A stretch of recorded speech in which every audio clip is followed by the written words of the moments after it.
Welcome back to another episode of Inside the Chambers. I'm your host, Bria Tai, and today we're here with Mr. Crachad Laing, who is a STEM educator. So welcome to the podcast, Mr. Crachad, and thank you for being here today. Thank you so much for having me, Ty. Could we start by explaining what STEM is and how you got into teaching STEM here in the Bahamas? Yeah, and so STEM is an acronym that stands for Science, Technology, Engineering, and Math. But it's not necessarily what those subject areas mean as silos or individual areas of study, but it's more about how we bring those areas together to problem solve, right? What they look like in a practical and hands-on sort of environment.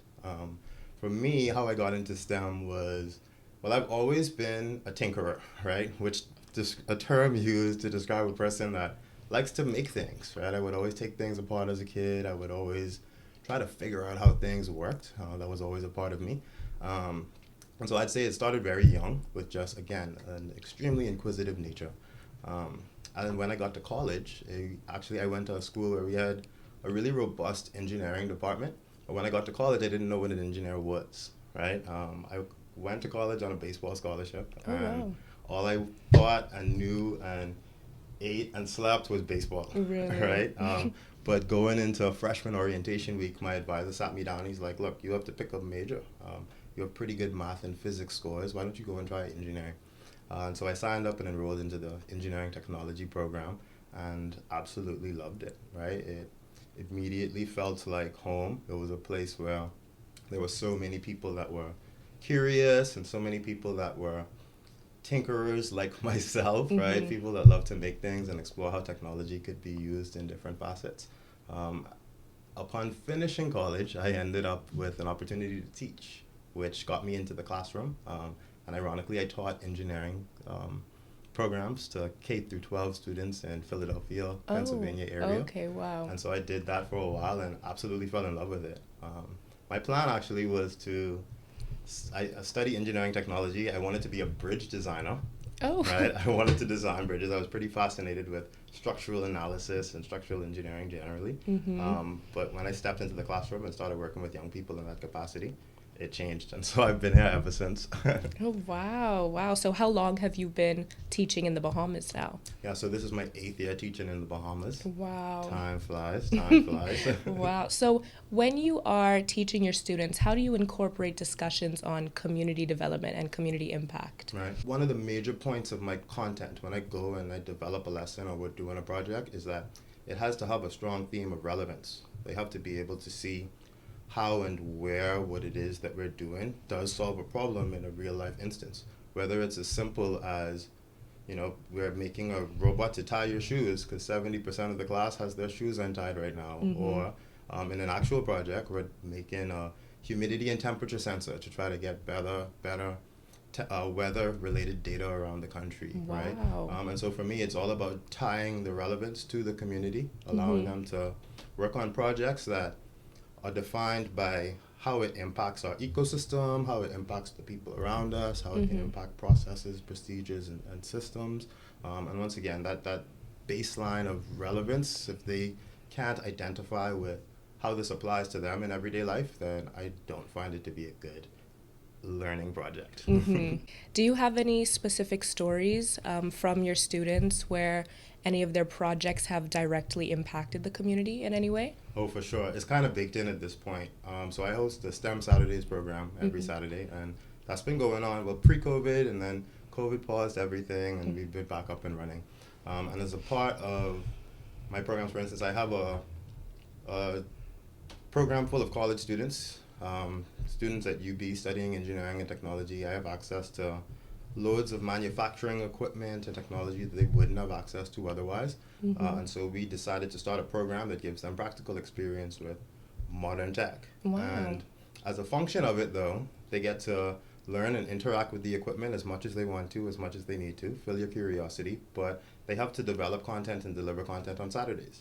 Wow. And so it's this real ecosystem of, these more experienced, older people. They come and they learn and they gain experience, but what they do on the back end is they apply this experience in the form of developing and delivering content for the younger folks on a Saturday morning. And so I think that's one of the cool parts is that with work in STEM education, anything's a project, right? Mm-hmm. Anything's content. If we're assembling this table, or if we're using a microphone and want to talk about, digitization and how the Mm-hmm. sound is recorded, right? Anything's a STEM project, and so it'll strongly align with, or you can always find opportunities to align with any interests. And so, Right. again, I have these, college students, very eager, very passionate, they want to learn, and they come and we engage and they develop skills and gain certifications, but the application of that skill development is in the form of projects and content for the greater educational community on a Saturday morning. Wow. How long have you been doing the STEM Saturdays for now? So STEM Saturday started in 2019. Wow. It's taken many different shapes and forms over the past several years of that journey, but nonetheless, the mission is to simply continue to provide exposure and access opportunities for those that lack it, and engineering and technology skill development specifically. Mm-hmm. And what's the age range? So it started off as something we wanted to keep nice and tight, 10 years old to 15 years old, but Mm-hmm. the need, right, expands past that. Like, one of our themes is that, we represent the underserved, right? That's what the program's about. We want to create opportunities for those that don't have those opportunities to engage in these sorts of practices. And when you define underserved, it gets broad, right? When we're talking about access to 3D printers and instructors who can teach you to code and computers to learn, digital literacy processes, there are lots of different categories of people that have limitations to being able to access those tools. Mm-hmm. And so we've had to widen the range in which our engagement is. And so now it's K through 12 as defined, but we also have a cohort of college students. We're launching a teacher training program this weekend, wow. actually. Oh, wow. Yeah, That's we're going to have a amazing. group of K through 6 educators who are interested in integrating STEM practices into their classroom. And so we're going to come and have them come on a Saturday morning. And that's the beauty of it, right? The goal is to create an environment, right? Not necessarily a program, a space where any and everybody feels comfortable coming and playing around, tinkering, the word that we've been using, right? To be able to find their niche, right?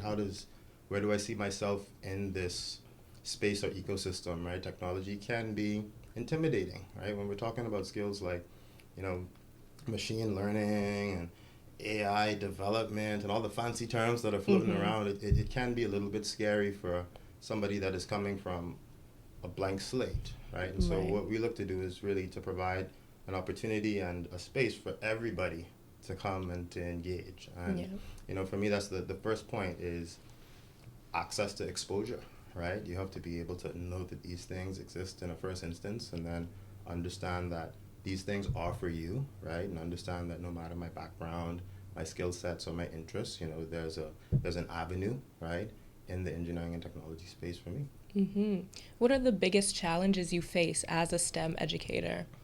Right. So if you had asked me this question, a couple of years ago, I would have said resources. It's always resources. Right. But things have actually evolved to the point where, again, as we see technology modernize and certain tools become accessible, we realize what sorts of opportunities technology allows for an access and scalability standpoint. And so we've pivoted resources to digital platforms, allowing us to scale and share resources a whole lot easily with large groups of students. But to me, I think the biggest challenge is simply being able to have students understand that this is for them, right? It's a little bit tricky to articulate this, but it's almost as if young people that I've worked with, in particular in large groups, they don't see an identity for them in this sort of space, right? So again, we talk about the barriers that just the vocabulary, brings to the table in terms of young people wanting to engage in technology work, right? Barriers of education and access to learning, right? Barriers of mentorship. And so for me, it's more so been these things come together to form a barrier of confidence, right? Being able to, again, help young people understand that, these processes, these systems, these tools, these rules, right? This technology thing, it is for me, and I can learn and develop these skills. It's almost like you have a point of inertia or an initial stage when a young person first comes and works with me where it's almost like they're scared to break things. And so we have to overcome that part of it before we can get into the actual learning, right? The development. The thing with technology, teaching and learning, is that it can look messy, right? The learning is a complex process, right? I mean, the world's leading neuroscientists still don't understand fully how the brain works. And so for us as educators, it's really important that we embrace that messiness, right? We embrace the things that we don't see as typical in a classroom environment, right? We can embrace a little bit of that chaos, but most importantly, we embrace the curiosity, right? And the way in which young people want to explore. And this allows for them to feel safe and comfortable in these environments, thus bringing confidence to their ability to keep learning more and keep doing more and keep working more with these sorts of tools. You mentioned a barrier with mentorship. How do you yourself mentor individuals who come to you with an interest in STEM? When I describe mentorship, I think it's leading by example, right? I think that's the main thing. You know, I create any sort of opportunity and avenue that I can to show young people, hey, how you can develop these skills, how you can apply these skills, what sorts of opportunities there are. Anytime I see job postings as I'm scrolling through LinkedIn, or I see cool articles or posts on social media where, you know, this company developed this technology, or, you know, this 21-year-old went off and created this solution. You know, I share and highlight these things, right? Just simply looking for, again, back to that point of identity, representation, you know, having them create links, allowing them to see themselves in these sorts of, you know, solutions. And most importantly, I practice, right? And I showcase my practice. I'm an active software engineer, hardware engineer, and when I do work, I show my students the work, and we talk about the processes. And when I'm stuck debugging a line of code for, you know, 6 hours, I tell my students, yeah, I spent 6 hours, you know, trying to figure out this very obvious thing, right? I try to make it so that we can mimic and understand and feel the environment as closely as we possibly can in this classroom, right? Because me, myself, right, the technology space is one of those where it's just so broad.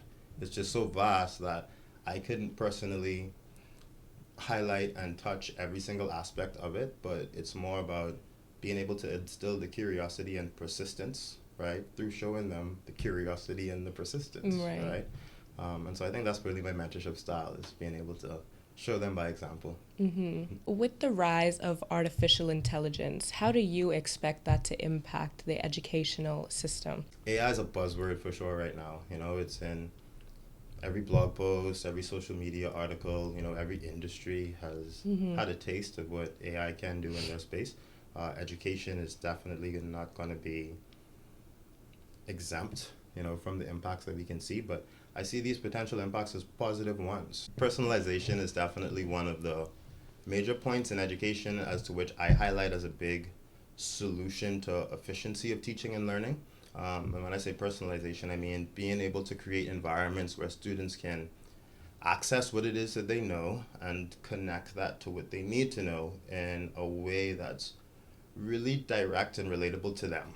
And I know for me in a classroom environment, that's one part of teaching that I work really, really hard at. I spend a lot of time surveying my students, asking them questions of, you know, what's your favorite TV show? You know, what did you do this weekend? You know, what sort of snacks are you munching on and liking these days, right? Just because the information's relevant so that I can make their learning experience personal. So when it comes time for me to, you know, speak to a certain concept or a point of theory in math or physics, I can now make an analogy to their favorite TV show, right? Or their favorite, you know, food, just because I have that information. And I think AI does that, or gives us the potential to do that on another level, right? It allows for not just through subjective questioning, but through data, right? Information on your interactions, you know, physically and digitally interactions in your spare time, how you work, the pace that you do work at, what types of examples and questions you like, at what sort of rate do you like questions, right? Do you like me to, you know, as I read 2 sentences of this passage, you know, we reflect with a question, or is it that you enjoy to hear the whole passage and then have a bigger reflection or discussion at the end, right? These are things that in a diverse classroom environment, a teacher could never truly account for every single student, right? But AI and technology generally does give us the capacity to create real, meaningful, and personalized learning experiences which in turn creates more efficient and effective learning outcomes, in my opinion.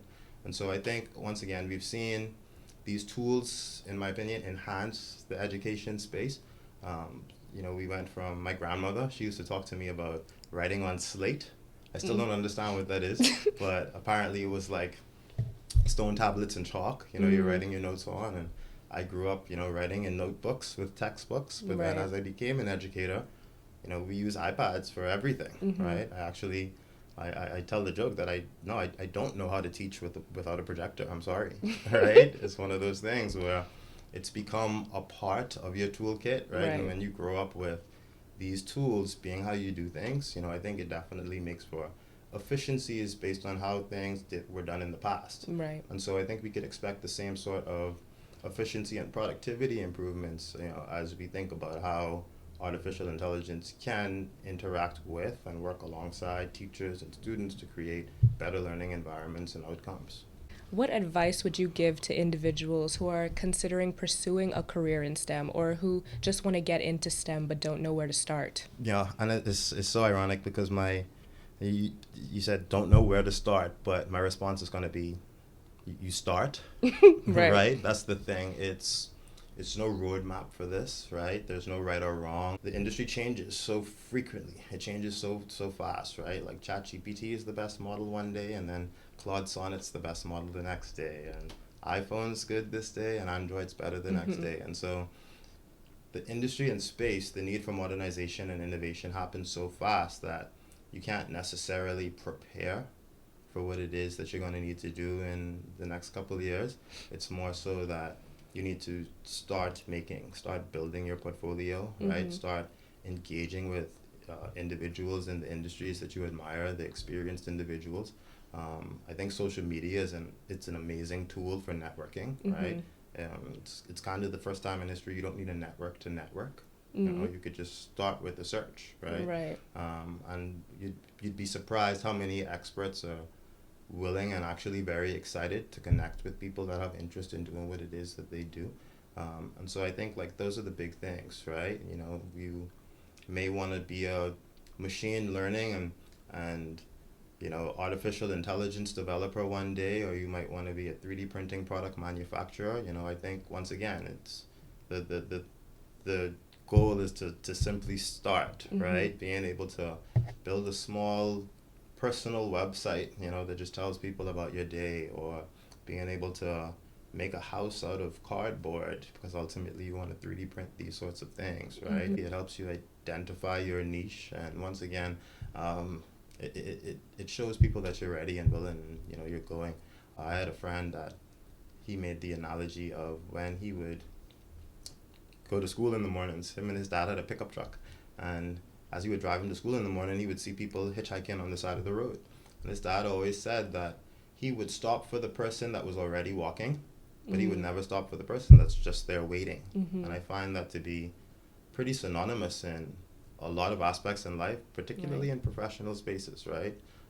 The skills don't develop themselves. At the end of the day, there's not really a course or a degree program or a certification that'll strictly get you directly to where you want to go. Right. You're going to have to, go and search and find those answers. But again, I think we live in the best time ever to be an answer-seeking individual. And so I would encourage those individuals to go out, seek resources. If all I have is a smartphone, there's just so many platforms that you could code on a smartphone with, right?